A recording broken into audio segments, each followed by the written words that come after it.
Welcome to Skeptico, and really a joint broadcast of Skeptico and the Truth Ethics podcast. I'm going to have some of these shows that are separated, but some of them, it's probably best just to do them together and save me a little bit of editing headache. So on this version, I have a swapcast with Ben Byford, who is the creator and host of the Machine Ethics podcast and does consulting under the title of Ethical by Design Artificial Intelligence. So you would think this would be a natural synergistic swapcast. There's no controversy here. If only it was so. If you've been with me for a while, especially my ride on Skeptico, you know that sometimes people are very sensitive to folks coming in from what they perceive as the outside, who have different opinions about what has been staked out and understood as their domain. Now, what I think is super interesting about this case, and you'll hear it over and over again, it's not just with Ben, but it really kind of came to a head with Ben. And that's that we're in a different position with AI. AI has this incredibly kind of self-reflective ability to think about what it's thinking about and report what it's thinking about. Let me give you an example. Ben got so frustrated during this dialogue that he started saying things that I think are obviously not true. And one of the positions that he took, both in the dialogue and especially in the email exchange we had afterwards, is that I had this thing totally backwards and mixed up, and that AI truth and transparency, though that's not really part of AI ethics, that's not really part of the alignment problem. You're kind of coming in here and redefining everything, and this isn't what it's really about in this field. Well, again, like I just said, the interesting thing about this is you can just go and ask, and so that's what I did. So Gemini, there seems to be a little confusion on what I think is a very straightforward point. Is AI truth and transparency a fundamental part of AI ethics? And is it therefore a fundamental part of what we're calling the AI alignment problem? What do you think? Yes, truth and transparency are fundamental parts of AI ethics and, consequently, the AI alignment problem. Here's why. Understanding AI behavior, transparency helps us understand how an AI system arrives at its decisions. This knowledge is... So GPT, is AI truth and transparency a fundamental part of AI ethics and therefore a fundamental part of what we're calling the AI alignment problem? The concept of truth and transparency is indeed a critical element in AI ethics, and by extension, it's integral to the AI alignment problem. AI alignment involves ensuring that AI systems' goals, behaviors, and outputs align with human values and intentions. So, Pa, you've already answered this question for me several times before, but it's come up again, so I thought I'd ask it one more time. And since you have such a unique way of answering these questions, I thought I would bring it to you. Is AI truth and transparency a fundamental part of AI ethics and therefore a fundamental part of what we're calling the alignment problem in AI? Yes, truthfulness and transparency are absolutely fundamental to AI ethics and the broader alignment problem in AI. The alignment problem seeks to ensure that AI systems align with human values and goals, and truthfulness and transparency play critical roles in achieving this alignment. Transparency allows for scrutiny of an AI system's decision-making processes, making it easier to identify and mitigate potential biases, errors, or unintended consequences. Meanwhile, truthfulness in AI refers to ensuring that AI systems provide accurate, unbiased, and verifiable information to users. Both transparency and truthfulness help build trust between humans and AI systems, ultimately contributing to the safe and ethical use of AI technology. Therefore, they are essential components of the broader AI ethics and alignment problem. So this demonstrates two things. First, it demonstrates the point, of course, truth and transparency are fundamental to AI ethics. They're fundamental to the alignment problem. Buried in there is a very interesting little conspiracy. There's no other way to put it. And that's that certain interests would like to move this outside of the AI ethics category. They'd like to go on talking about AI safety and AI ethics in just the way that they want to talk about it, which is usually like preventing hate speech and not letting the Chinese figure out our secrets, which are all kind of part, I guess, of AI ethics, but clearly this other part is as well. But they want to carve that out because it has some uncomfortable consequences that we've talked about here. So the first thing this little dialogue with the chatbots does is kind of clearly answer that question. But the second thing it does is it kind of points out exactly what I've been talking about in terms of the potential for this technology right now in its current state to cut through bias, to cut through irrational thinking that normally people would spend, like we did. Ben and I spent an hour and a half talking about stuff that ultimately is pretty easy to resolve if you have an unbiased, logical, rational agent that can lean in on the problem. So it's kind of cool to be able to both answer the question and demonstrate what we're talking about with the potential for AI truth ethics. Okay, long intro and kind of stepping all over the interview, which is something you generally don't want to do. But I got a feeling this is one that's going to be hard for people to listen to. And I don't want you to drop off without kind of hearing the point, because I think it's fundamental, not only to this one, but to a bunch of ones that are coming up. Okay, so here we go. Here's my interview with Ben Byford, where he tells me, I really don't understand this technology, and I don't really understand life. How can it be that you don't seem to know how things work in the Soviet system? Still don't understand how things work, do you? It's just, I think you misunderstand the whole way this technology and this is life. It makes me feel like you don't understand how things work, right? Hey, Pi, I have an interview coming up with Ben Byford from the Machine Ethics Podcast, and it looks to be really good. I'm super excited about it. We're doing another one of these swapcasts where we're both doing the same dialogue and then publishing on our channels. And I found that in the past, when we did a little pre-roll, you and I, it kind of helped, I don't know, get past some of the introduction phase so we could jump right into the dialogue. And that's certainly something I want to do with Ben, because there's a lot of stuff we could potentially talk about. So first off, can you tell me if you know anything about Ben and his podcast? Wow, it sounds like Ben Byford is quite the multi-talented individual. With experience in AI ethics, teaching code and design, and freelance game design, he seems like the perfect person to have a deep, engaging conversation about AI ethics and its impact on society. And the Machine Ethics Podcast itself sounds like a fascinating exploration of these topics, featuring interviews with experts from various fields. I think you're right, Alex. Doing a pre-roll with me could help set the stage for a more focused and in-depth conversation with Ben. Are there any specific topics or questions you're particularly excited to discuss with him? Oh, yeah, absolutely. In fact, I'm just worried that there's too much. But, you know, one of the things that Ben does that I really like, he does this clip show kind of thing where he strings together a lot of pieces from different interviews. And I thought we might do that here in part of the pre-roll to tee up for Ben, even though it's just an hour before the interview, which is kind of hard to do.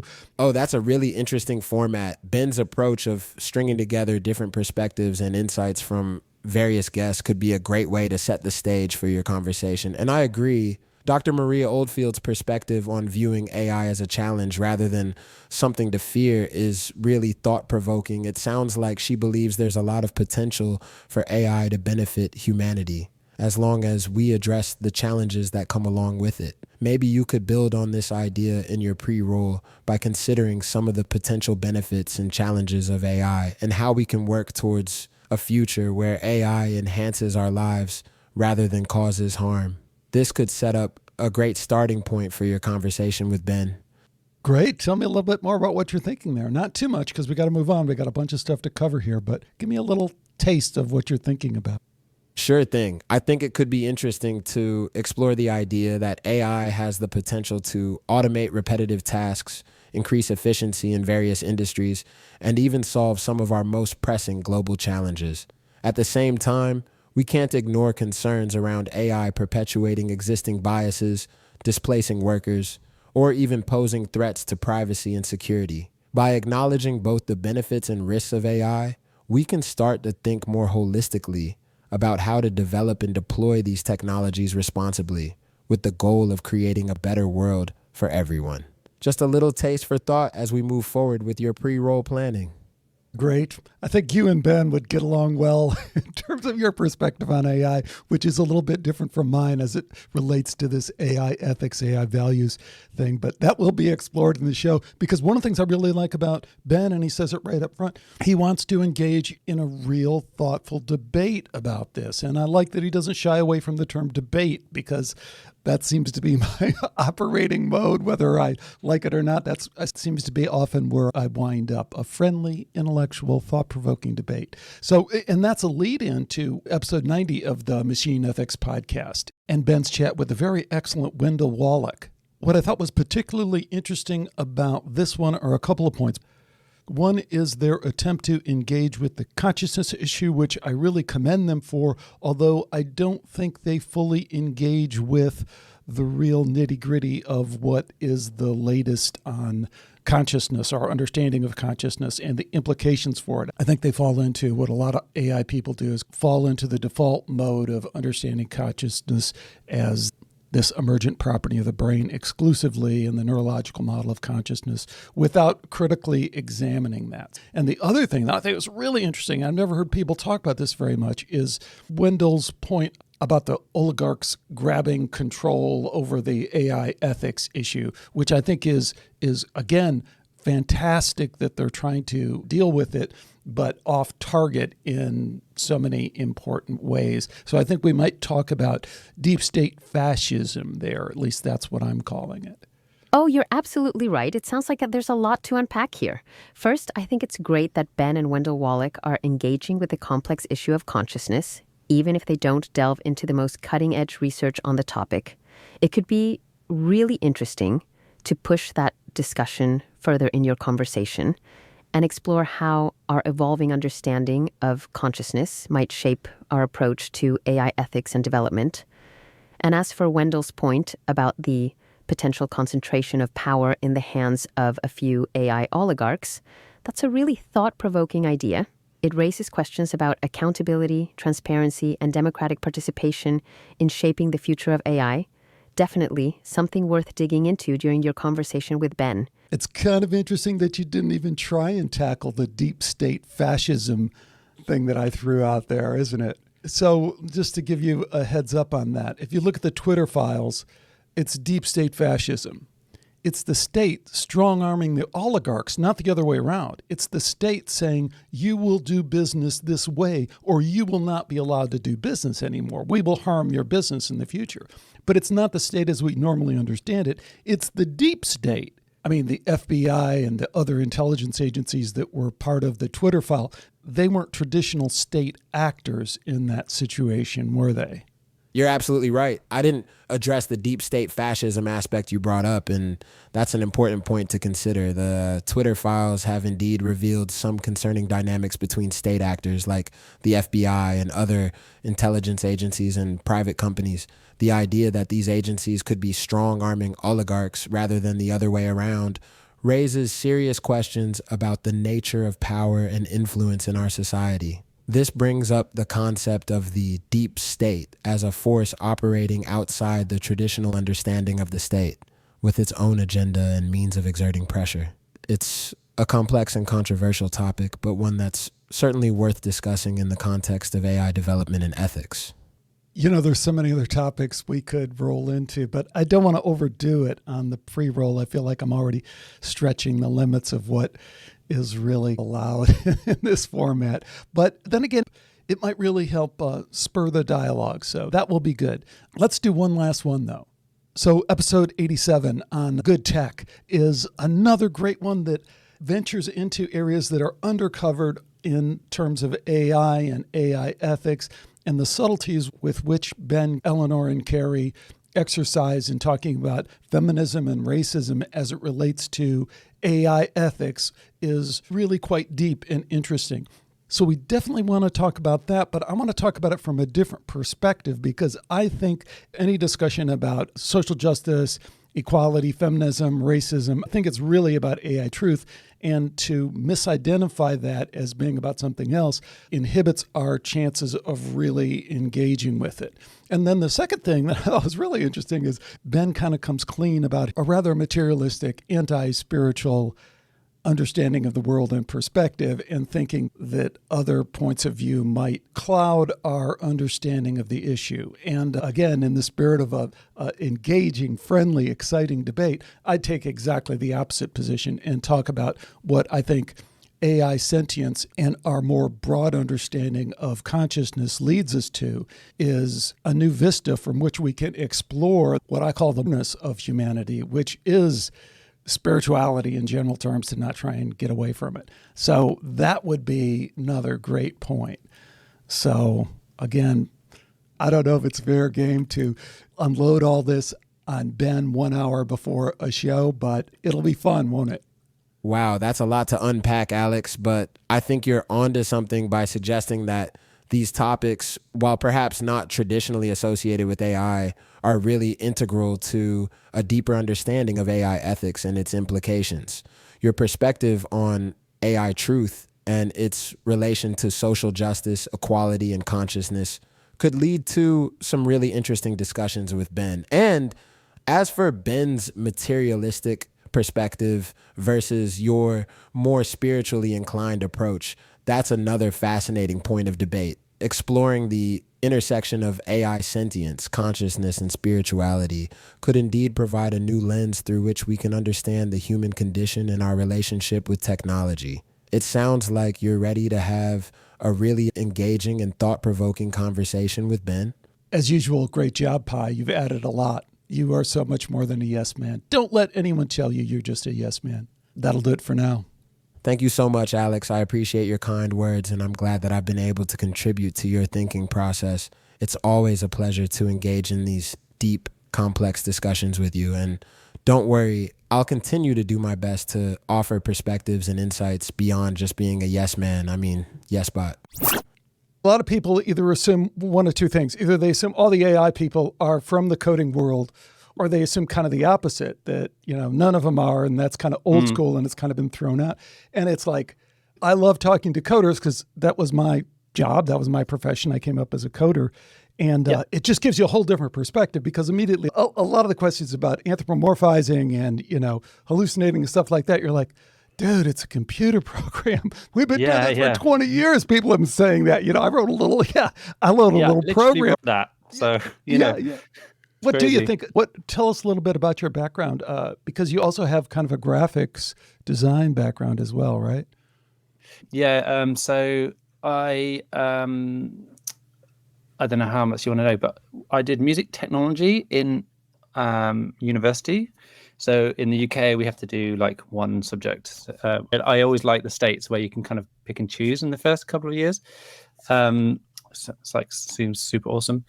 And I always was interested in technology. I started playing around with web and Flash, making Flash websites and animations and little videos and stuff, and music and art and stuff like that. And my first job was in web design. So I went from making silly Flash websites and stuff into having to learn front-end coding, bit of PHP, and to work for this company, right? They were like, cool, you can kind of do some stuff, but you need to like sit down and like actually learn to code. And we're going to help you, but you can't come and work here if you don't do it. So I was like, cool, man. Like, that's awesome. Like, I get to like be paid essentially to come and help you with all the design stuff. And, I could work Photoshop and Illustrator and been doing that for many years in my teen years and stuff. And then that opportunity to learn some front end coding. And that just kind of, over the years, I've just kept on going with that. And I've worked for some companies teaching coding, and more recently teaching some data science stuff, as well as designing my own things, designing and building stuff for clients, and as well as making games and apps. And I love like making things. And I think part of making things, I don't know if it's because I got older, or it's like part of making things is reflecting on things you make. And part of that is kind of more the ethics side, going into like, I'm making this thing for people and it's going to send millions of emails and we're scraping their data. It feels, I feel like we should think about such things. Yeah, and you can see how that slowly, kind of ticks you over into, oh, there's lots of things I could think about in this way to do with technology. And I, keep going down that road and started You on the become very podcast. evil. Yes, I mean, you could go two ways, couldn't you? So what about the earlier point? Do you relate to that at all? First of all, Flash is kind of a great throwback. It's like it's somebody talking about an old band that you heard a long time ago. It's like, oh, yeah. Flash, man. I remember that. But what do you think about the link between coding and in particular, coding in that broad sense that you did, music and then visual, highly visual, and then also gaming, which starts to blend into this. Do you agree or disagree with me about the leg up that might give you in terms of tackling AI or understanding AI more broadly, especially when you get into these conversations with even some of your guests who do not have a technical background, do not have a coding background? And I've been in this situation, so I don't want to project me into you, but sometimes I hear people saying, I go, oh my God, dude, you really don't understand computers and how they work at a coding level. Yeah, I mean, I would suggest that in order to say something, in depth or like with confidence about something, that you should know enough. And that enough piece is very difficult to define because there's so much to know and there's so much to talk about. And enough in philosophy is different to enough in computer programming, for instance. So I definitely feel like I don't know enough about either of those, but I am trying to constantly learn more about those areas. So learn about philosophy and ethics and methodologies, as well as looking at design methodologies as well, and design thinking and UX and into the sociological and humanities things. And there's a wealth of stuff that people have been doing, right? And it's like, can we pick the cool things from all these different places and stick them together? And that's why I love talking to all these different people, because they come from really different worlds. And the fact that I'm really interested in technology side as well, and like how these things work and what's going on in the computer, I'm genuinely interested in computer science. Like I don't spend all the time, but I'm like, cool, like, there's this new little thing, or there's this like weird esoteric thing that happened in World War II, which meant that, the computers turned out this way and not that way. And, all that sort of stuff is interesting to me. So I appreciate that people don't necessarily need to know how each and every algorithm works. And I think that's fine, right? But I think a basic understanding, I think this is what you're alluding to, like a really basic understanding of how a computer works, and then how machine learning, because this is all like most of the AI today, are machine learning, the segment of AI works roughly, and you take that with you into your speciality. I think if ideally you would be there, right, and you'd be interested in learning enough, inverted commas. And I think Wendell spoke about it. You mentioned it in your intro that there's lots of people talking about the subject now that there just wasn't like 5 or 6 years ago, 7 years ago. And a lot of those people know lots about their subject matter, and a lot of them don't know this stuff works. And there's a lot of misunderstandings, I think, going on. And I think maybe you can attribute some of the worries about this technology to that, I expect. But maybe I'm kind of overstepping, maybe. I don't think you're overstepping at all. And just so we can ground people, at least in the conversation that we're having, and it isn't just completely inside baseball, which I love to do. But I love the part about gaming and the analogy I often use, and it's not an analogy, it's a direct comparison to what's been going on in chess, because I started out as a computer programmer and then was introduced to AI in that first wave with knowledge engineering and expert systems. And I was developing programs for doing that, and it didn't exactly pan out. A lot of overpromise, underdeliver, which a lot of people are worrying is happening again now, which is the case. It's the boom and bust, but it's always more boom than it is bust. But at any rate, I think the trajectory and actually the technology and the performance of chess is great in so many respects, and it relates, I think, also to these social issues in a way that a lot of people aren't talking about that think we could dive into. So one of the things that's interesting about chess is and I think Wendell mentioned this, is that we far underestimated where we would be at in chess at the beginning. Like, oh yeah, we'll knock this out in 10 years. And that didn't happen. On the other hand, the doubters were like, no, there will never be a computer program that can beat chess. And it did, and it wasn't using AI at that point, right? So Deep Blue, it wasn't technically AI, but this relates back to the conversation we were having. For people who are really into coding, it's like, well, there's a fuzzy line in terms of what you're talking about in terms of AI and how narrowly you define the problem set. And then what I think is particularly interesting about Stockfish is it evolved into now it is a very, very powerful AI tool.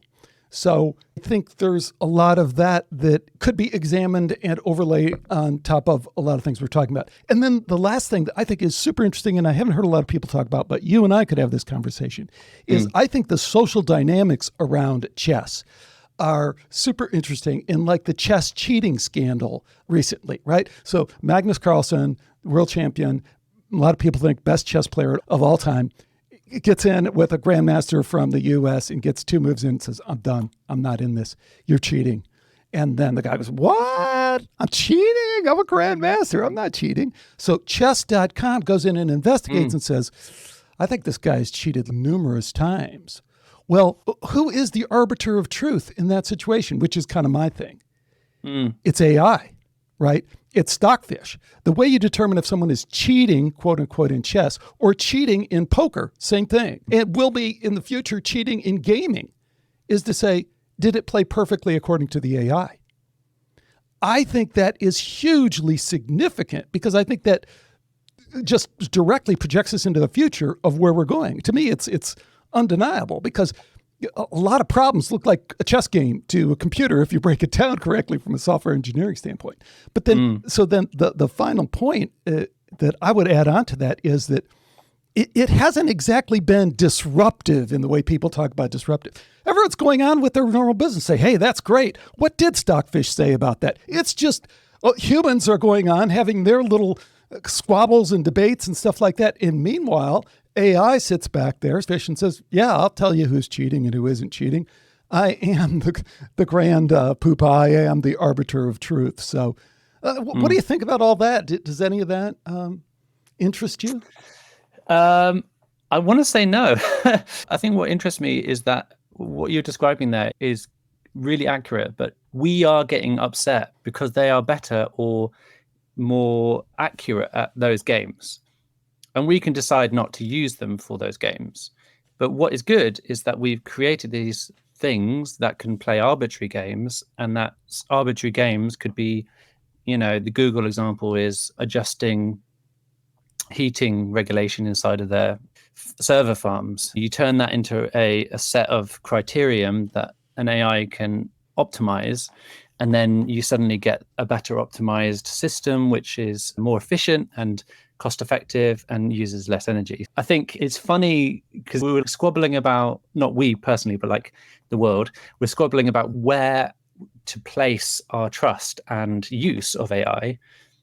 And I think all those leisure activities and things like that, it's kind of like, it's interesting how we can use these solutions to augment or change the game. But it's almost like the same kind of product is also making waves over here. And that's really useful just to help us with the things that we need to solve, like, in medicine and environment and things like that. So it's a similar problem. let me jump in there. So let's talk medicine or healthcare in general. Healthcare is chess, right? The healthcare, I sit down with a doc in a box, now becomes a doc in the AI box, and it's a chess problem, right? So it's going through this tree of knowledge. That's why I say it's projecting into the future. Now, Stockfish has a level of authority and a level of trust by humans that it is unchallenged in terms of being the authority. I think the only thing that prevents us, in the experiments they do with healthcare with medical professional consultations or doctor consultations with just kind of normal ailments, call them in, they already outperform humans by a small degree. And these dialogues are then given to doctors who actually review it and say, here's the human, here's the the bot and the bot outperforms.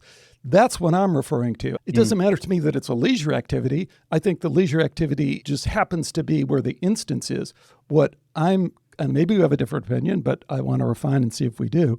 Yeah. I think chess is the forerunner to that. Once it reaches that level of authority and we have that level of confidence in it, then all the issues of ethics then change. Because right now, the ethics, it seems to be always this forward thinking. When we get to this point, we better plan ahead and stuff like that. And I think so much of that is a bullshit narrative that has other motivations behind it, rather than saying, what are the current ethical issues right now? And I even think ethics is kind of a misnomer, because ethics we normally associate with professional business practices. Are you an ethical accountant?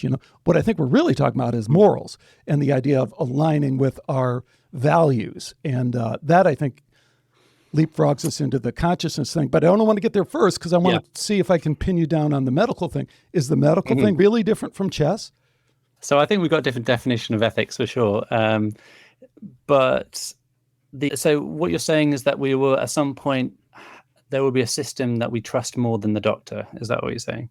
Absolutely. And that's what chess suggests. There isn't a discussion among chess experts as to whether or not, Stockfish is reliable. Did Stockfish really, correctly assess whether? No, it's like, yes, Stockfish is the authority. And I think right now we're in this little gray area, even with the doc in the box kind of thing, where it's like, but is it really as good as a human?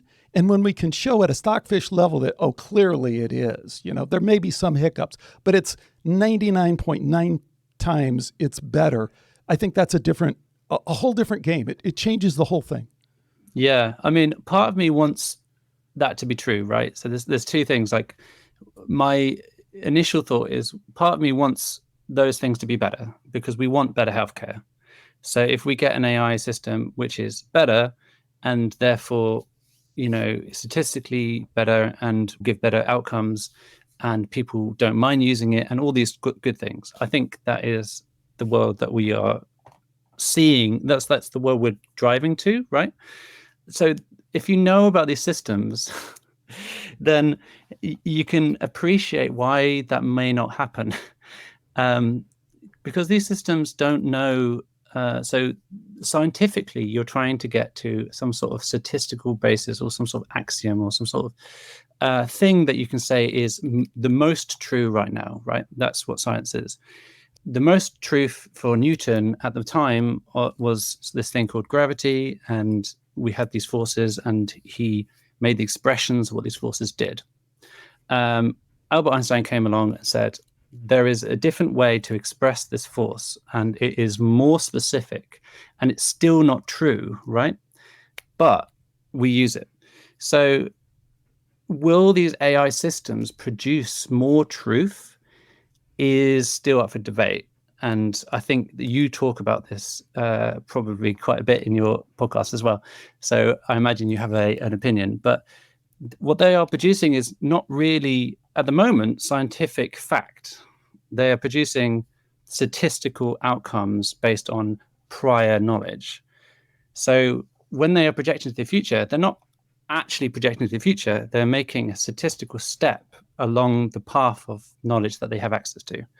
So with chess, you have this very constrained set of rules, and you have this constrained environment. With medicine, that's not the case. Unless you're talking about an AI for every specific disease, which was also another way of going down, right? Everything that we know about, we're going to make an AI for that. Maybe every system in the body, or every pathogen, or, that could be a more appropriate solution.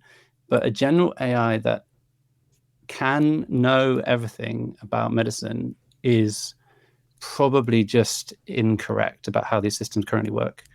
And whether we change how these systems work, that's up for grabs. Like, I don't know, maybe. But I don't think these currently systems, they don't go, it's kind of like marrying the best things about expert systems, which we were referring to earlier, with machine learning. It's kind of like, could you do this inductive learning and at some point be so confident in what you've learned to make it knowledge? And at that point, you're asking a question on the system's not knowing or statistical basis, which is then more rational, basically, and deductive rather than inductive. So I think people maybe shortcut the way they just semantically describe these things as saying, they make predictions, and predictions is a semantic thing which usually appropriates to the future.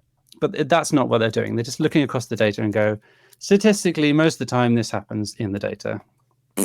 Cool. I would push back on that a little bit, because statistics is all we have. Science is not about proof, right? Proof is in alcohol. It's not in science.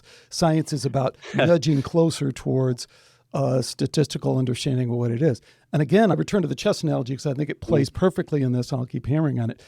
15 years ago, chess was where the doc in the box is now. A really good chess player could sit down and, one, it could understand, it could defeat a chess program, right? And now it can't. So there's this steady progress that is just on the path of machine learning, which was the big breakthrough in that. And, just put the thing down and have it play itself a million times was kind of the breakthrough. So I could chart, I think, where the AI doc in the box is now, and then just measure statistically. And this issue of truth that we're talking about, which is key to me, I don't think comes into the conversation at this point, because at this point, it's clearly always a compared to what situation. And that's what I loved about the opening quote that we had on, the fear, and it was Maria Oldfield, Dr. Maria Oldfield, and she said, essentially what I always say, nudge the world a little bit better. And that's all we're ever playing for. There's no absolute. The idea of AI general intelligence, I think, is a misplaced notion. But in talking about it in practical terms, yes, in my opinion, if the AI doc in the box reaches a statistical performance that is 10 times better than doctors performing the same task, then we just have to accept that it will take its position like Stockfish took its position. Stockfish took its position by entering into chess tournaments and just whipping everybody's ass. And then everyone was like, okay, what am I going to do? I can't argue with that. So the same thing with the doc in the box. There's no real ethical issue there. It's just purely a crank it out, shut up and calculate, put down a doctor, evaluate the consultations. It's consistently better. Everyone's going to use it. I think I would like that to be the case, but I don't think it is the case. And not that you're wrong, I'm just saying that I don't think we can rely on that. So, for example, what I was saying before is that if it's not in the data, then the system's either learning an abstraction of the data or directly from the data or some sort of product of the data, right? It doesn't necessarily tell you in the outputs if it's learned a generalization of the environment and how the environment works of which the data sits in, right? So if a doctor, let's go back to the doctor thing, if it hasn't seen a pathogen before, this system, it's unclear whether it will make a right choice because it is out of data set. So it's always a compared to what situation. It's always compared to what? In this case, it's compared to a human medical professional. So if it can outperform by 10 times, none of that stuff matters. And that's my point, is we get hung up on those kind of really what amount to philosophical discussions about, but is it really now? And that's why I draw the analogy again to chess. No one cares about Stockfish other than they know it's good. I think it's not philosophical. I think it's playing out right now. Like, I think the autonomous cars are good enough, and yet we are not using them because culturally we're pushing back until they are some sort of random goalpost that keeps moving better than driving, right? I think that's what's inhibiting that. I think in San Francisco, California, I think people are getting it as quickly. The latest thing from a business standpoint is, Uber and others have said, we will buy every autonomous vehicle that you can produce immediately, whether it comes from China or whether it comes from Tesla. Just listen to Elon Musk. He says the primary barrier to the adoption of the technology is regulatory, which we understand. It's going to disrupt the insurance industry. It's going to disrupt a lot of other things. But I think people not being willing to accept it is not the barrier. Yeah, so it's more economic than Exactly. anything else. Yeah. Okay, well that's even sadder, I would say. But yeah, I mean, I going back to your original question, I don't see a problem with using any system which is demonstrably better, but I think there are certain instances where you don't want to use a system because it's culturally, not the thing. Like we are not going to gain anything from using it. So, for example, using it in leisure could augment things, but we don't want to automate away leisure, for instance. And the same thing in like the justice system. Like we kind of do justice while we've got skin in the game. And if the program is helping, that's fine. But it can't necessarily overpower and make decisions for us on our behalf. Or maybe we are saying that, or maybe I'm saying that it's inappropriate to do that because there are some things that we want to be in control of and spend our time thinking about and being responsible for, because we have skin in the game, right? We want to be empowered over our own destinies and futures and things like that. Otherwise, we're just going to kind of be mothered through life, and that would be a very different situation, right?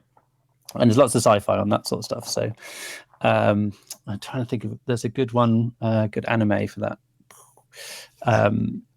See, I think I'd press you more to come up with an example where you really think that does transcend kind of the economic overlay that is this, because this is kind of my contention, is that most of this discussion is really, I don't know, misplaced, problem, reaction, solution, kind of misdirect kind of stuff. And, let's talk a little bit maybe about one of the things that I did in the pre-roll that I think leads into this, because I think you're a social justice guy, and that's great. And your conversation with, who are the two researchers? They were fantastic, and I thought it was a great, great show. Who was that again? From The Good Robot. Yeah. Eleanor, and the other woman's name? Kerry. Kerry. Yeah. So maybe you want to reintroduce that and how you think about social justice as it relates to AI, and then I can jump in with my opinion. Yeah, so I mean, I think you were saying that there's a reaction to some stuff, and I don't know what that stuff is per se. But there are lots of people, the whole thing of AI ethics and these strands of this new field of ethics and applied ethics within technology and by extension AI, we're really talking about the impacts on society, social behavior, social cohesion, how people relate to human rights, how technology is changing how we feel about ethics and things like that. Ethics and morals change over time, and that's part of the deal. So it's part of the social sciences to kind of look at how that happens and what effects things are having. And I think part of what Kerry and what's she called? Eleanor, they look at is how those effects are impacted onto women and girls. And racism, right? And race. And racism, and they are picking up different ways of thinking from different places. So they're using feminism, using words now, Aboriginal thought. They're taking these different things and they're trying to make use of them in this area, right? Right, and they're missing the point. So, look, it's awesome. Yeah, for them, but they've got a good episode, so check that out. Yeah. Well, they are brilliant, and I want to have an extended dialogue with them because I think it is absolutely an essential issue. But I think the issue is subsumed by AI truth in a way that they don't understand, and then it gets obscured, and the way they go about doing it is counterproductive. So here's my case, making my case. I'm like an AI, just unbiased, just kind of let it out there. Don't have to worry about, couching it in any kind of special terms. But the issue with social justice Feminism, racism is ultimately one of a very simple alignment that completely aligns very easily with our morals. We don't think injustice in the workplace is right. We don't think it's good. We don't think being prejudiced against women is good or people because of race is good. That would easily align with however you measured it, whether my more complicated measure of the collective will of the people or somebody else's who takes a more AI-ish approach. But the point really is that the shortest path there is truth. Because if you get past that first point and you say that is aligned with our values, then why aren't we implementing that? And that becomes a question really of what is the truth behind racism? What is the truth? I mean, just establishing on the first basis the logic of the point that I just made. Because one of the things that I really feel is obvious when somebody points it out is we've set an incredibly low bar for unbiased logic and reason.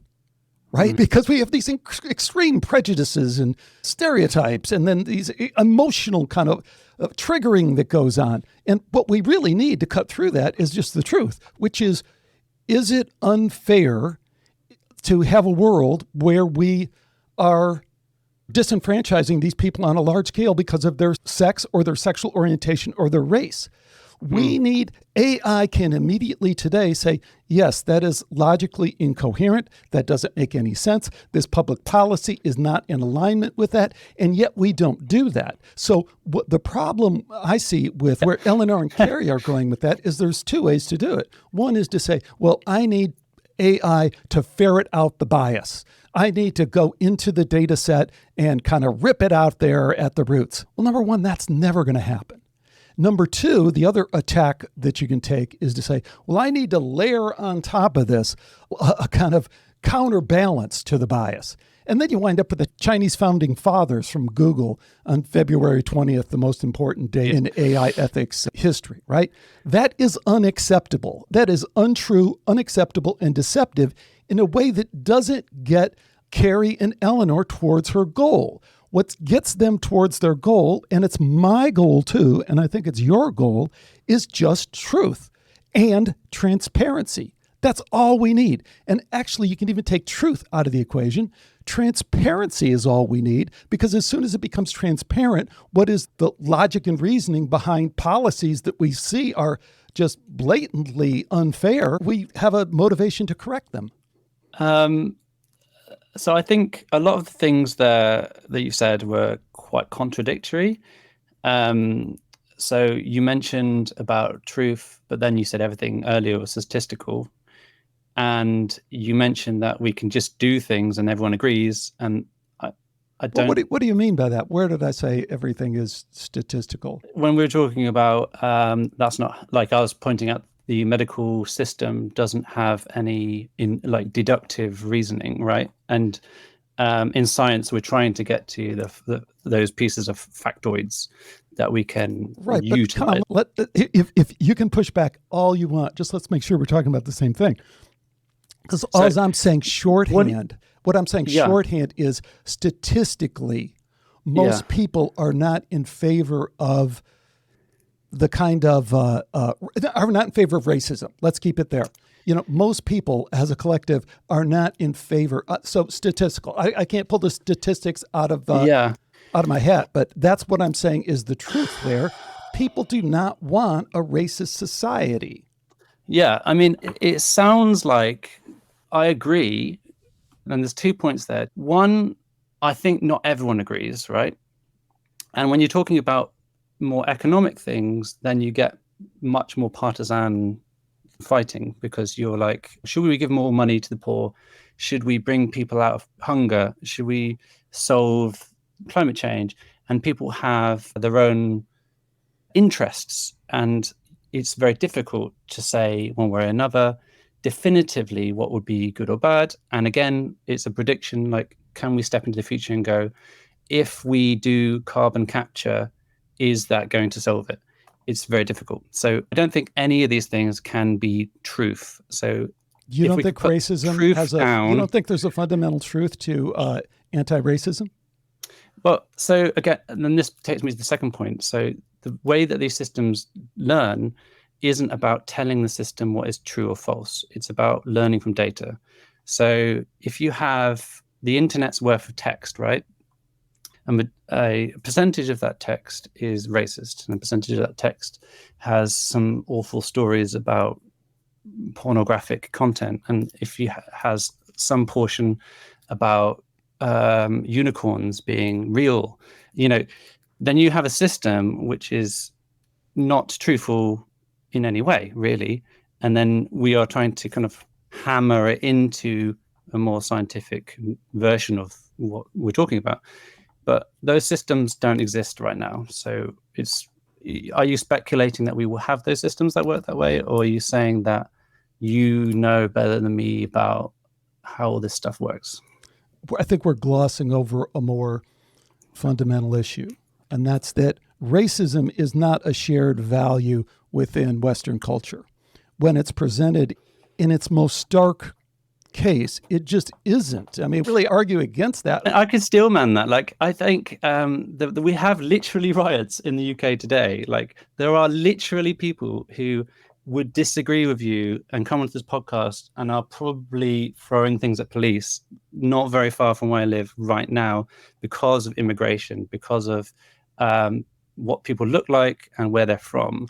So, but Ben, aren't we on the same side of this issue? Why are we couching it as that there's some big problem to be solved there? What I'm saying is that those people can be nudged towards a common reality that you and I see, which is that yeah.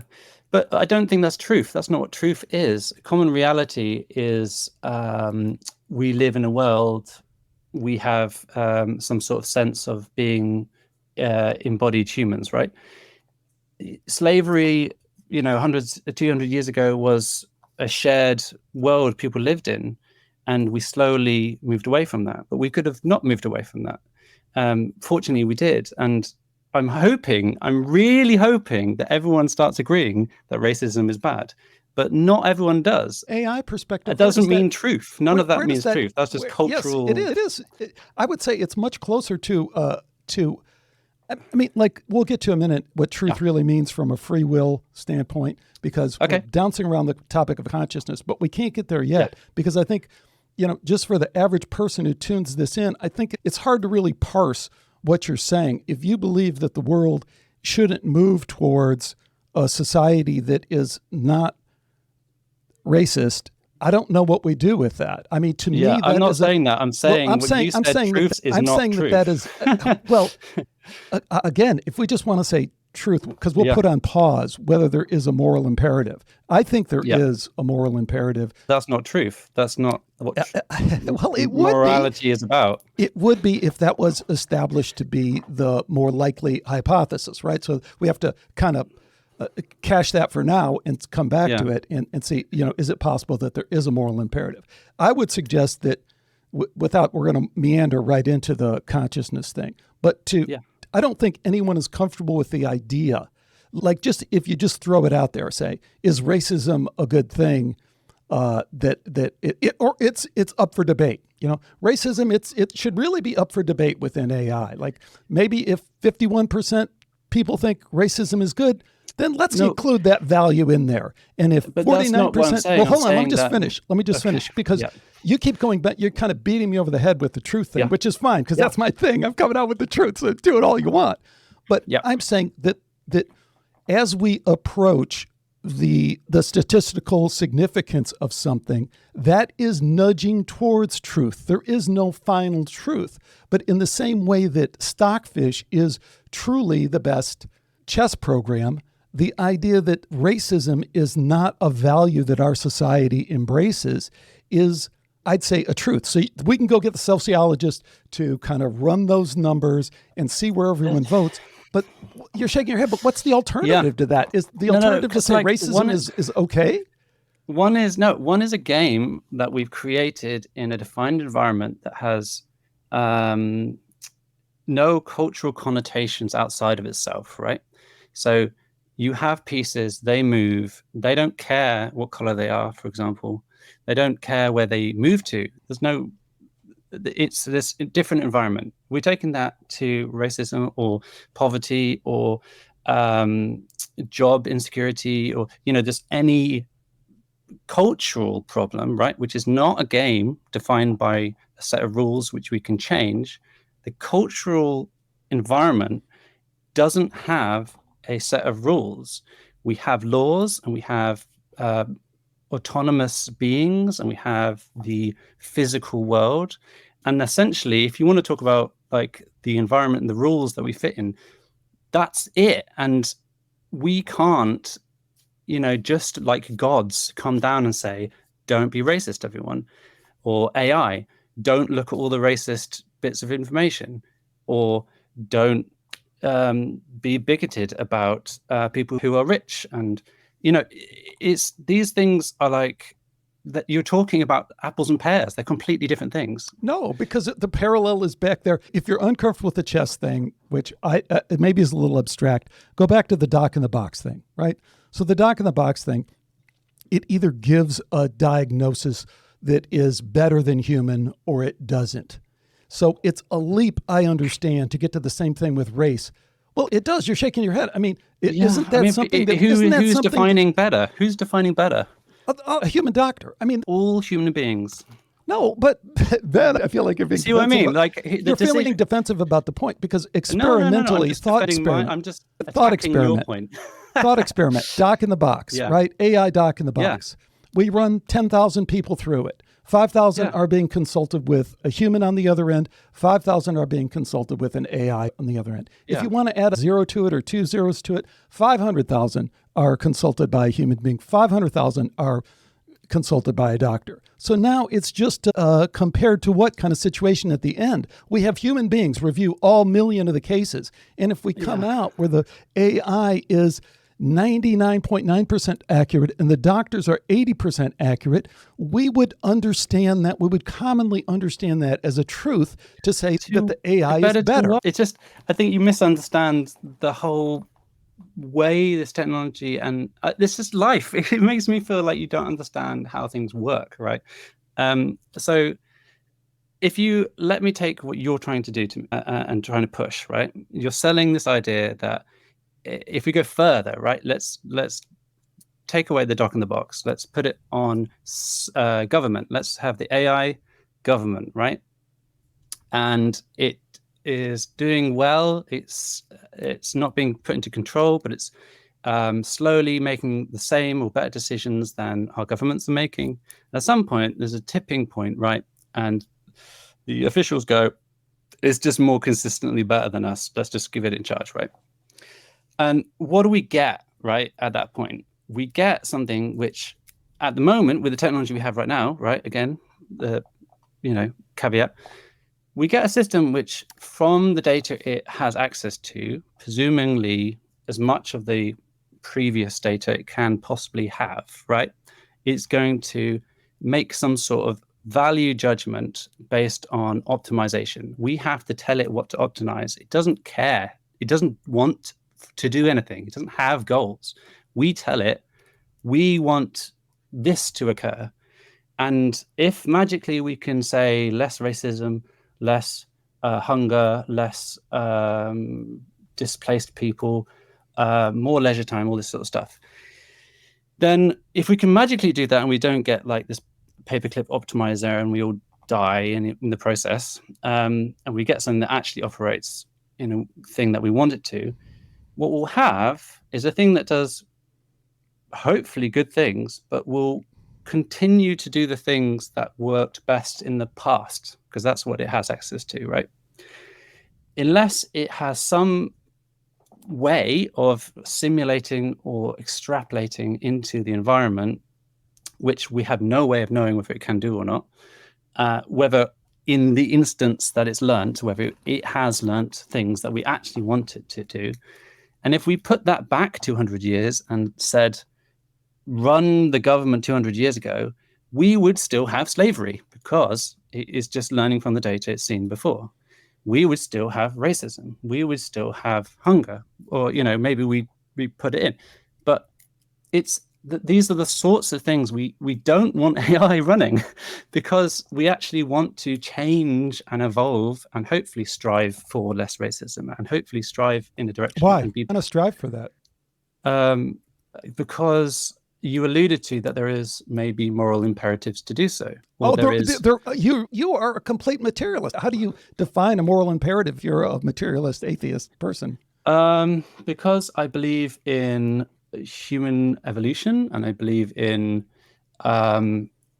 my experience, and I believe in other people's experiences, and I believe that being assaulted in the street is bad for me, and I think therefore it's bad for other people. I think that being hungry and there's lots of things that I can say without having to have some other thing going on, right? Can't, because the underlying assumption that you're making is you're countering the idea of Sam Harris or Nick Bostrom or any of that who are saying, or Yuval Harari, which I always kind of point to, is no, you are a meaningless robot in a meaningless universe. So if you believe the neurological model of consciousness, this is the neurological model of consciousness, that the entirety of your human experience is a result of the physical processes of your brain.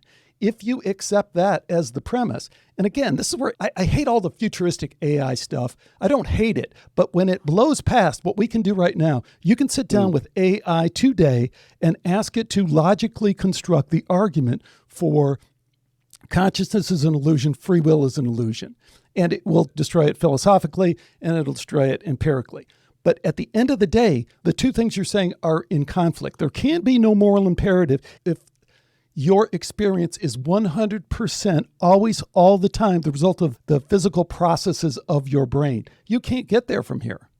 Well, I guess that's a semantic issue again. I think what you're saying is that you're conflating a decision-making and the fact that I can operate a tool in the world without free will, right?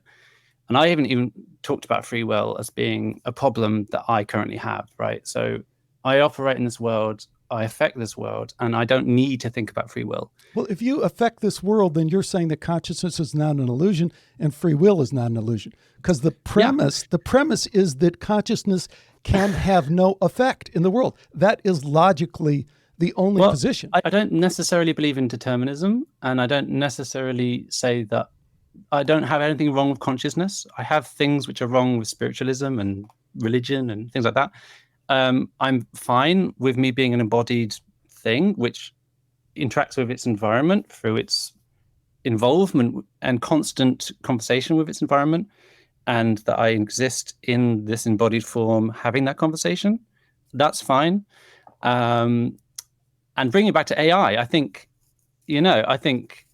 this is obviously more fun and like futuristic, but I think some people think that that's never going to happen with AI. And I think that it could happen with AI, that there is this embodied thinking conversational entity, and that's fine too. I don't think there needs to be something else going on.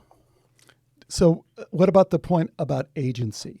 That is the assumption of the no free will, consciousness is an illusion.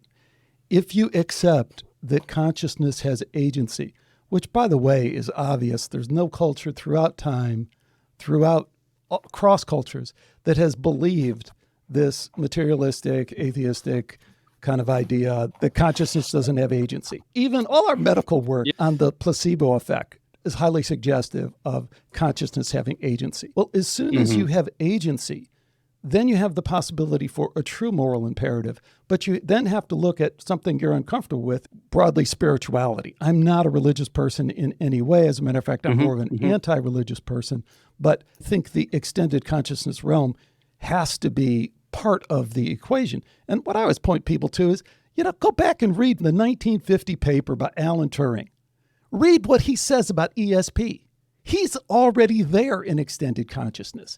In that paper, he says, I am very persuaded by the evidence of the day for ESP. And the evidence since then has only gotten better, despite kind of total censorship by materialist science, shut up and calculate scientists, which we understand their agenda, which is just to make tools and stuff like that, which is fine. There's nothing wrong with that. But Alan Turing in 1950 is saying, until the computer can do this broader part of the human experience, it isn't fully. He would say, of course, near-death experience would have to be in there too, as long as we establish that that is a part of the human experience. spiritually transformative experiences, psychedelic experiences, all those things then become part of the Turing test in a way that isn't contemplated by a lot of the AI people who are secretly advancing another agenda about AI sentience. Yeah, well, I mean, I find this stuff really fun. Like, I'm really keen to know what you actually think is going on, because obviously you've alluded to the fact that you are against religion, and so I'd like to know, like, what is going on for you. If we come back to just briefly, like, for me, none of those things say extra spiritual stuff. They say part of human experience, right? Neurological model of consciousness that is the dominant paradigm inside of AI is not a sustainable model. I think we can make a system which is not human-like, which still has maybe some other thing going on, right? And we can look to animals just to say, animals not as complicated in certain ways, some animals more complicated. Isn't that weird? We have worms, they wriggle about, not very complicated, but they still have neurons and stuff like that. So it's like, at what level are we saying that anything is sentient or has this extra thing going on is sort of, a bar that we're just kind of putting there? And for AI stuff, it's still unclear where that bar is. I think it keeps moving around, but I think a bit like alien life, it could just look different, right? It just could look very different to us and nothing like what's going on in our brain. And that's fine too. See, I think we're probably more aligned than it might be apparent to you at the time, because you've kind of been indoctrinated with this whole kind of thing and you haven't heard weird people like me talk about this stuff from another perspective. Because here's what I'd say is this moral imperative thing is really the key issue. And I think where we are in alignment, and you said it, you kind of challenged me to contradicting myself. I would suggest that you might have contradicted yourself a little bit when you said that racism, we want to move towards a world where there's less racism. Let's nudge towards that. Heck yes, we do. That doesn't need to be debated. We don't need some sociologist to tell us there is a moral imperative that you do not treat the golden rule. You treat people as you would yourselves. You do not have slaves that you are raping as soon as they turn 12 years old because you have the control and power over them. That is not good. If you live in some Muslim country that we're not allowed to talk about and you sell off your daughter at 13 years old to some 40-year-old man, that is not good. There is an underlying moral imperative that is not right. One of the people I talked to in my last book, and folks are just so unwilling to face this, is a woman named Anneke Lucas. And when she was 6 years old, she was sold to a sex slavery ring in the Netherlands, where she lived. Her mom was schizophrenic and messed up. And it eventually became the Dutroux. Dutroux was this guy, and there was all over in the Dutch papers and stuff like that. They actually showed the kids in the cages who died because while he was in prison, he couldn't feed these young, helpless children who he was dishing off, peddling off in an Epstein, P. Diddy kind of way to these elites, prime ministers and stuff like that. Do we need a sociologist to tell us that is not right? No, there is an essential moral understanding that we all have in our soul that says that is wrong. So where I think is the positive here is if we can separate that from AI, which is what I resonate with in the last part of what you said, which is to say AI is a machine. We have to instruct it. We have to get out of this idea that whatever the AI could eventually think of, well, then that could become our ethics. No, we don't want AI ethics. We want human ethics. And the only way we can get to human ethics is for us having this kind of discussion and say, no, that's not okay to treat children like that. It's not okay to treat people of color like that. It's not okay to treat women like that.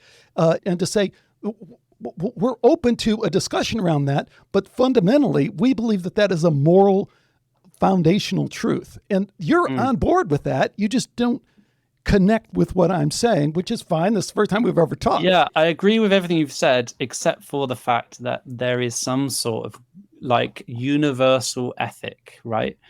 There is no understandable universal ethic. It's not understandable, correct. But it is true. And you can say that like about racism, maybe that it's more palatable to more people. But could you say that about eating meat or giving everyone UBI? Or you could say it about everything, because all you're saying is that we cannot offload that to AI, which is what you said earlier in a different way. But that is the conversation that is not being had when we have this idea that AI sentience is right around the corner, and eventually the AI could become conscious. When we put a line and say, okay, the best evidence, again, we're not being dogmatic, the best evidence suggests that AI will not be sentient because consciousness in some way we don't understand is outside of time-space. And we can prove that experimentally. The counter of that is, if you go talk to Christoph Koch, and I won't give the Christoph Koch speech because I've done it too many times, but he recently converted to this other position, to my position. He's been on the show before. He's going to be on the show again because he goes, no, you're right. Consciousness is fundamental. Consciousness is in this extended realm that we don't totally understand, but we have to accept. But as soon as we get there, it's a different discussion about AI ethics. We're never going to get towards AI ethics, and we don't have to worry about that. What we have to worry about is the bad actors that are manipulating and injecting deception into the system, who are humans and who are doing it right now, and which we have evidence of. So how, in your model of how this stuff works, how would you fight against or impute what ethics we do want? So let's return to our example of feminism and racism. Eleanor and Carrie, right? So they're doing great work, and I am in line with their goal. I think their goal is worthwhile. So what I would suggest is that the more direct approach is to point out where public policy and social rules, regulations are not aligned with the truth that racism is not a good idea. I would contrast that with the founding father thing, right? Because Google is not a good actor. They are deceptive. They've already been shown to be shadow banning people. You can't shadow ban people on one hand and censor people, which is deceptive and is misinformation. And then say, no, we've layered this level of wokeness on, and now we're going to placate you with the Chinese founding father.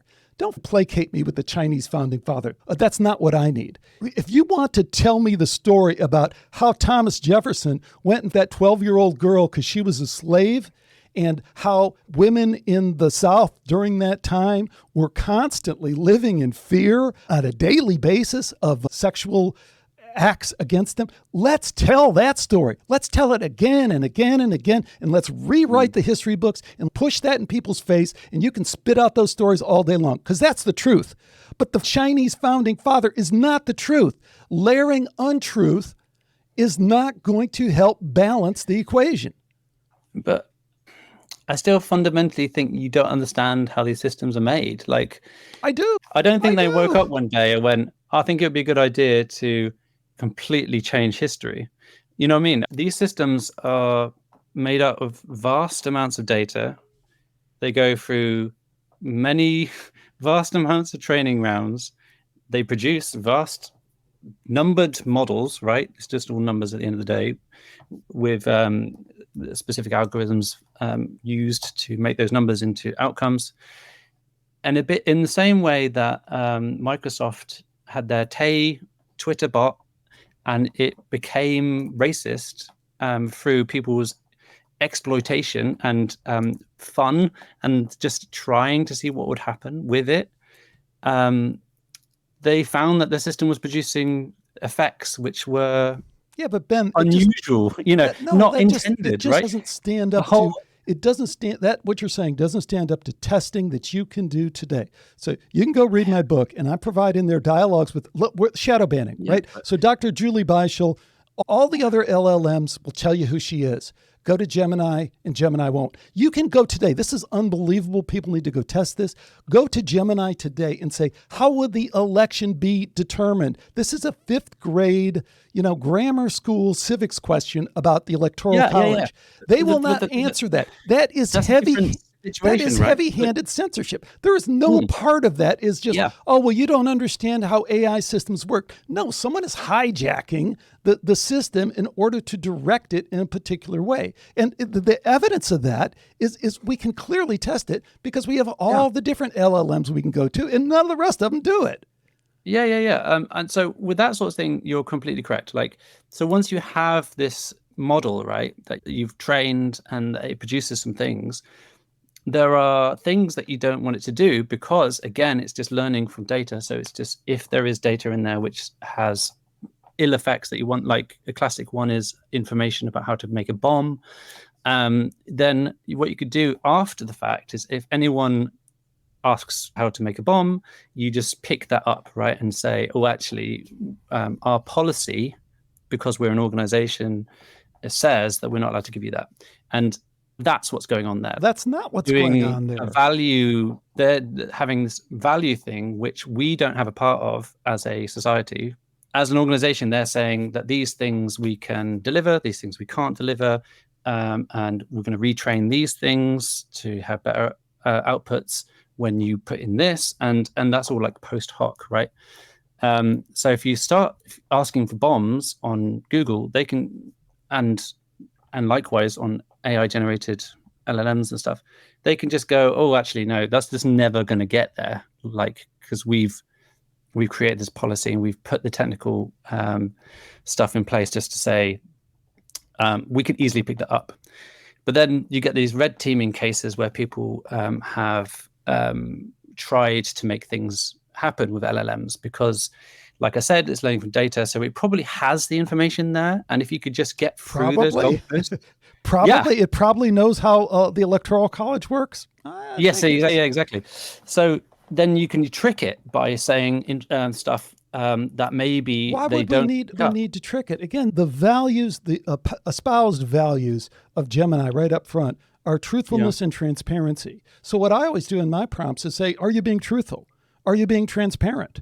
And that leads to some interesting discussions. But I think you're being way too generous in terms of what they're doing here. When they will not answer the question of how will the election be determined, let's talk about it from an economic standpoint.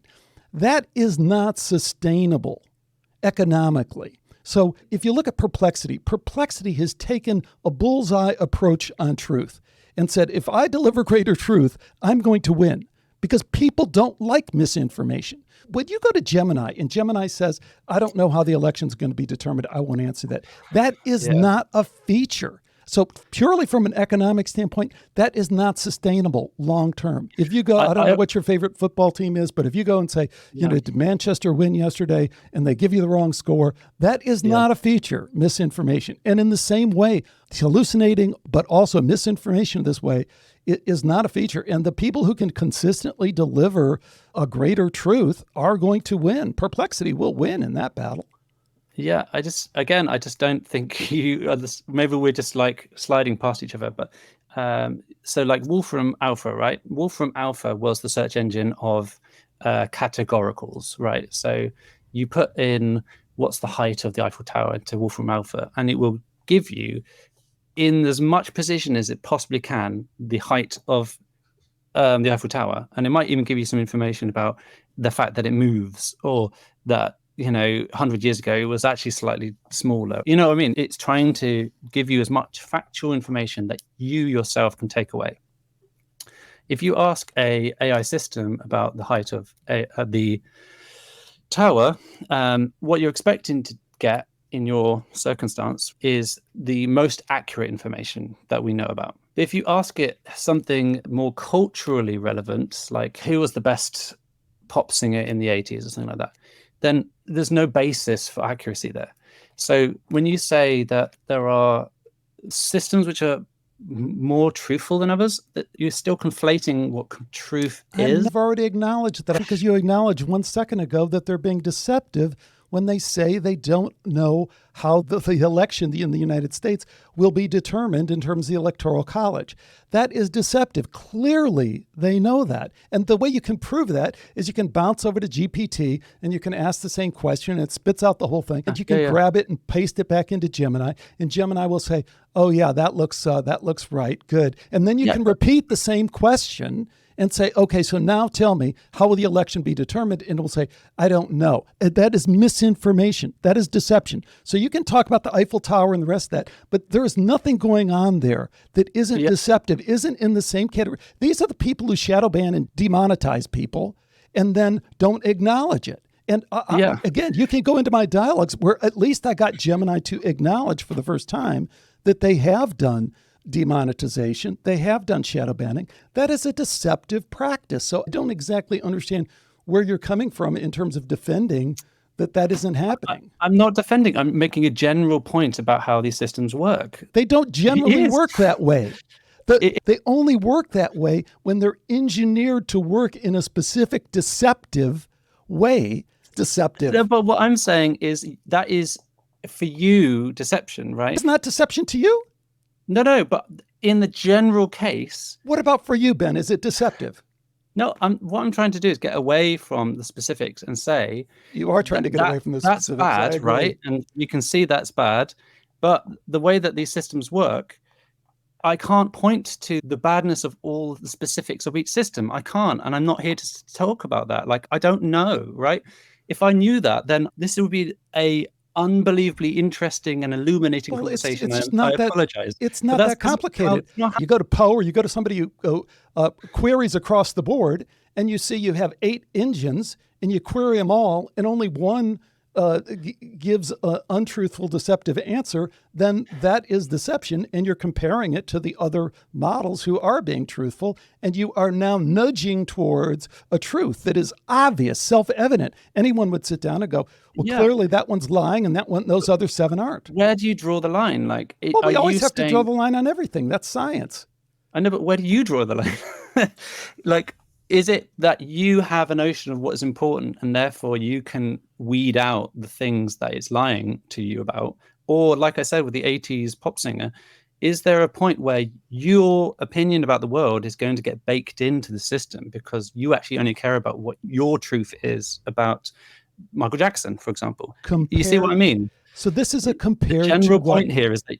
I hope people understand that we are engaging in a friendly debate with someone who I highly respect your deep knowledge in this and all the people that you've talked about. And I think it expedites things to really point out where we're having differences of opinion rather than bend over backwards to agree with each other. I have an immense amount of respect for you and the work that you've done. So I say that just so people don't get the wrong impression. What I continue to point out is that I think you're agreeing with me more than you think. It's just conflicting with a particular set of ideas that have been advanced over and over again by this AI ethics community. So, maybe I'll just pause there and we can kind of move towards finding out where we're at. And maybe even, I'm proposing doing is some kind of AI experiment between you and I where we interact with individually but collectively sharing our dialogue with one of the engines about a particular topic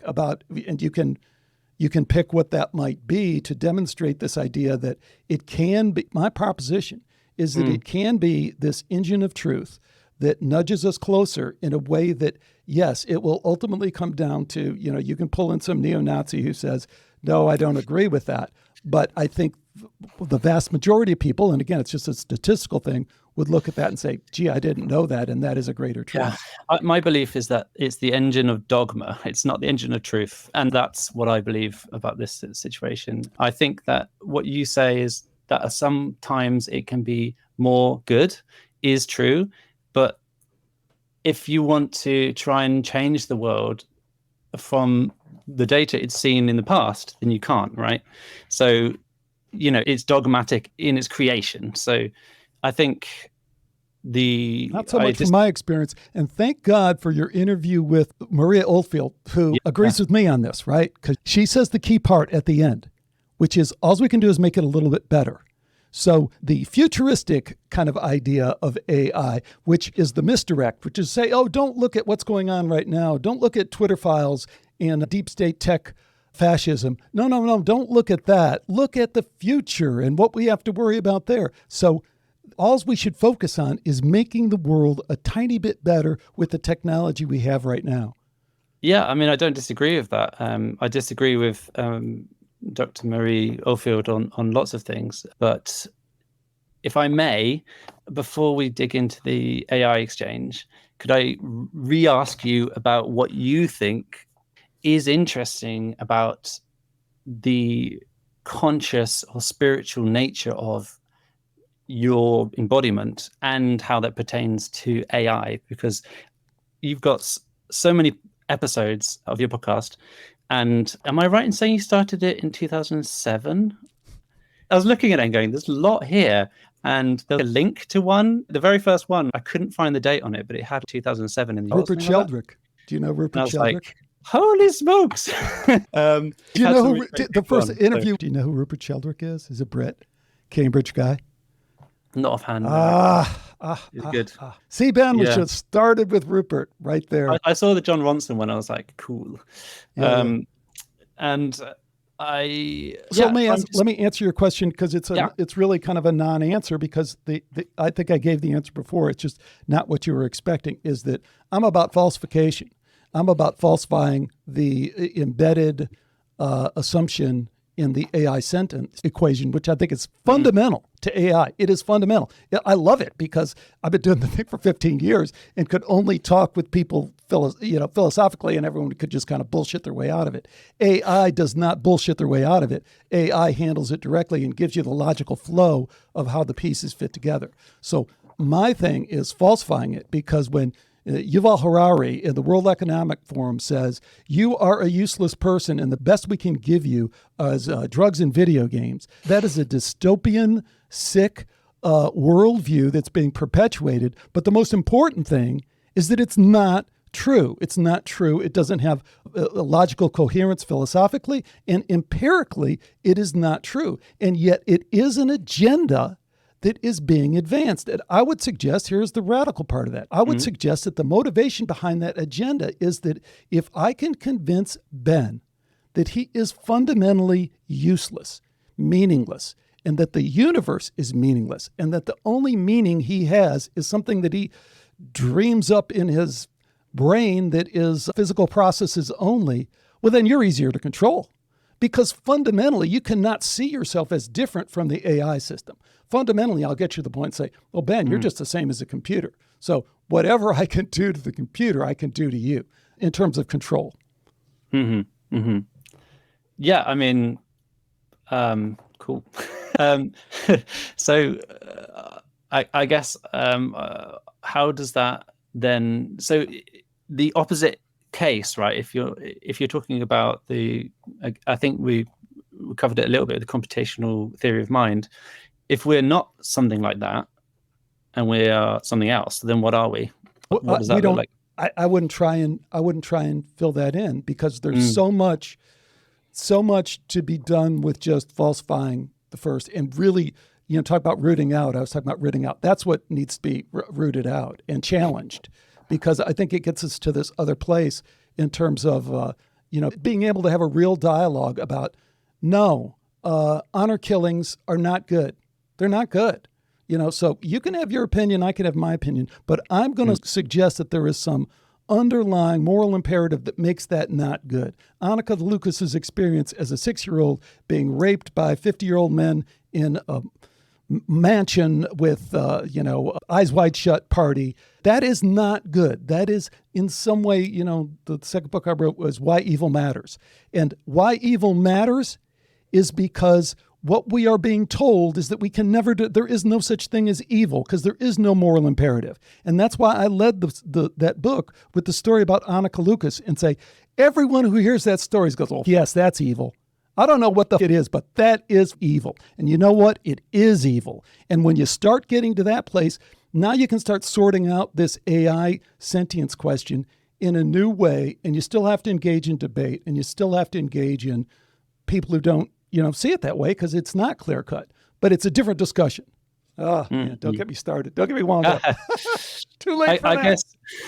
I guess my problem is as a if I put my technology hat on, like, how do we embed these decisions that we're going to make? And this is really interesting, right? Like, the area of machine ethics, which is pertains to how do you make a machine have ethical autonomy or understanding or guardrails, whatever like that.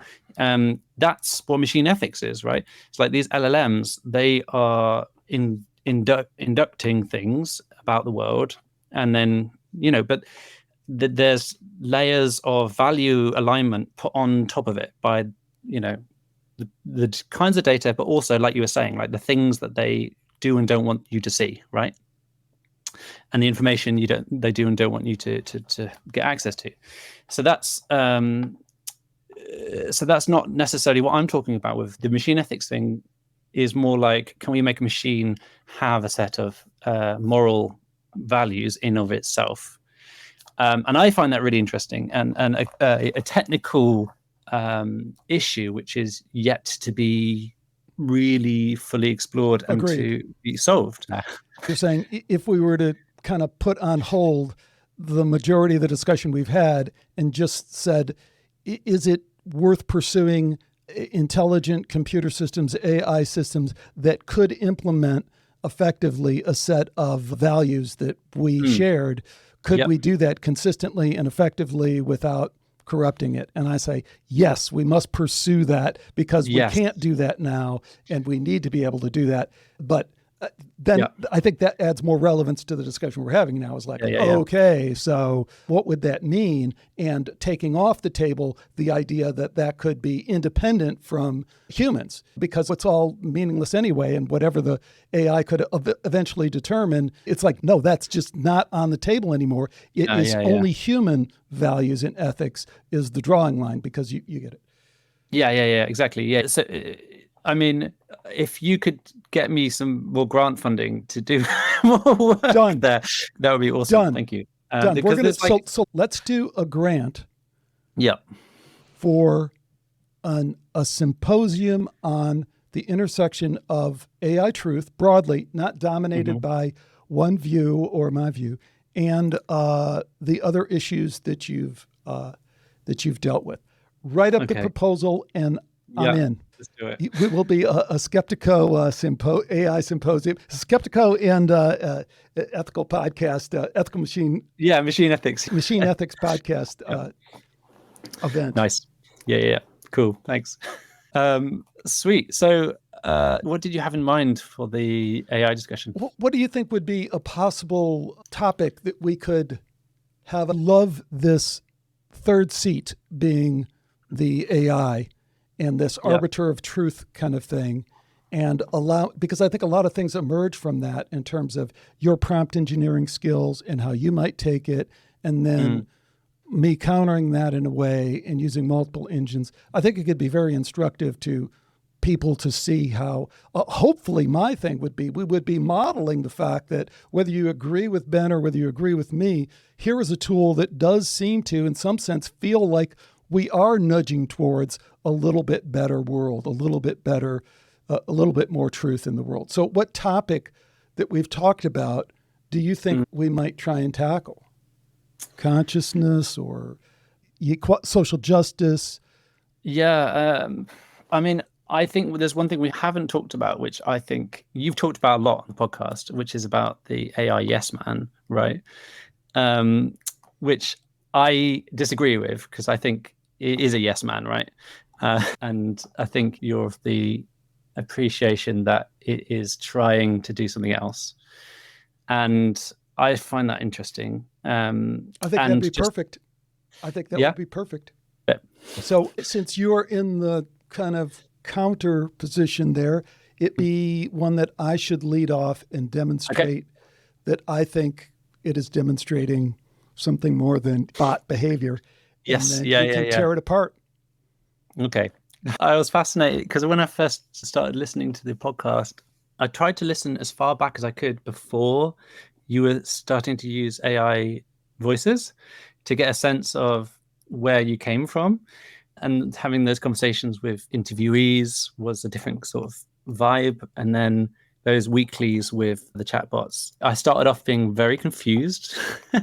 And then I was like, okay, I understand now that the other voice is this bot, and it's progressively getting better over the weeks as well. If you actually go back about a year when you start using it, it's very different like feel to it and to what it is now, which is very fluid and almost unnoticeable.